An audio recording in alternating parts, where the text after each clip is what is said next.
BTS and Blackpink के fandoms के बीच में अक्सर काफी बड़ी फैन वॉर्स तो चलती ही रहती हैं, लेकिन कभी-कभी इन फैन वॉर्स का रीजन खुद उनके आइडल्स ही होते हैं।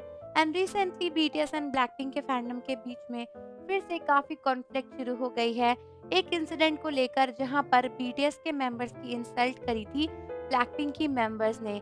एंड दोस्तों, ये वीडियो इंटरनेट पर काफी वायरल हो रही है एंड आपको भी इसके बारे में जानना काफी जरूरी है।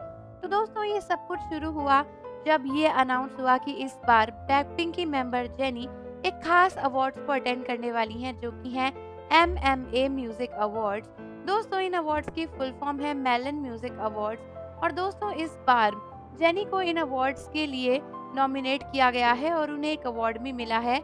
लेकिन खास बात तो ये है कि पिछले 7 सालों में पहली बार जेनी को MMA अवार्ड्स में जाने का मौका मिला है। ऑल्दो इन सबके बीच में एक क्लिप काफी वायरल होने लगी, जो कि 7 साल पहले की है, जहां पर ब्लैकपिंक की मेंबर्स ने बीटीएस को देखकर कुछ ऐसा किया था, जिसके बाद कई लोग कहने लगे थे कि ब्लैकपिंक को बीटीएस की ऐसी इंसल्ट नहीं करनी चाहिए थी। तो इस क्लिप में क्या है वो मैं आपको बता देती हूँ। क्लिप में बीटीएस के मेंबर्स आते हैं और वहां पर सबको देखते हैं और वो अपने बैठने की सीट ढूंढ रहे होते हैं। और उससे पहले ही जैसे वो बैठते तो सभी लोग बीटीएस के मेंबर्स को झुक झुक कर बो करते हैं, जैसे कि कोरियंस एक दूसरे को रिस्पेक्ट करते हैं और ग्रीट करते हैं। लेकिन ब्लैकपिंक के मेंबर्स ऐसा नहीं करते, वो लोग बैठे ही रहते हैं। और ये देखकर कई सारे लोगों का कहना है कि ब्लैकपिंक की मेंबर्स ने बीटीएस को काफी इंसल्ट करी है, क्योंकि उनके आसपास सभी लोग जो भी बैठे हुए थे सभी लोग खड़े होते हैं और बीटीएस को वो लोग बो करके ग्रीट करते हैं, क्योंकि बीटीएस उन सबके सीनियर्स हैं।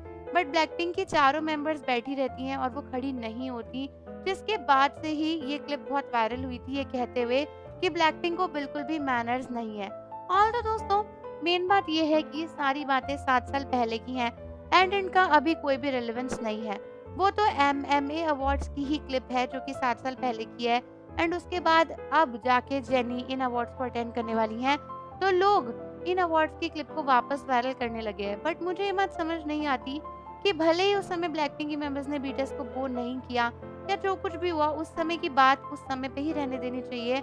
एंड अभी जो लोग ये सब क्लिप्स को शेयर कर रहे हैं, ये लोग केवल दो फैंडम्स के बीच में एक ऐसी लड़ाई क्रिएट कर रहे हैं जिसका अभी कोई सिग्निफिकेंस ही नहीं है, क्योंकि आई एम श्योर कि जिस समय का ये इंसिडेंट है उस टाइम पे ऑलरेडी काफी बवाल हुआ ही होगा इस बात पे एंड सभी लोगों ने लड़ाई भी करी ही होगी।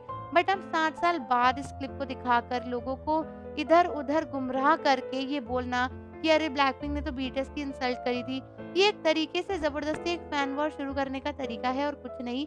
क्योंकि इन 7 सालों में बीटीएस एंड ब्लैकपिंक के रिलेशंस बहुत बदल गए हैं। पहले जहाँ पर बीटीएस एंड ब्लैकपिंक एक दूसरे से बात तक नहीं करते थे, अब इन 7 सालों में वो लोग एक दूसरे के साथ में कोलैबोरेशंस कर चुके हैं, ब्रांड्स के लिए साथ में जा चुके हैं एंड इवन एक दूसरे के कॉन्सर्ट्स में भी जा चुके हैं।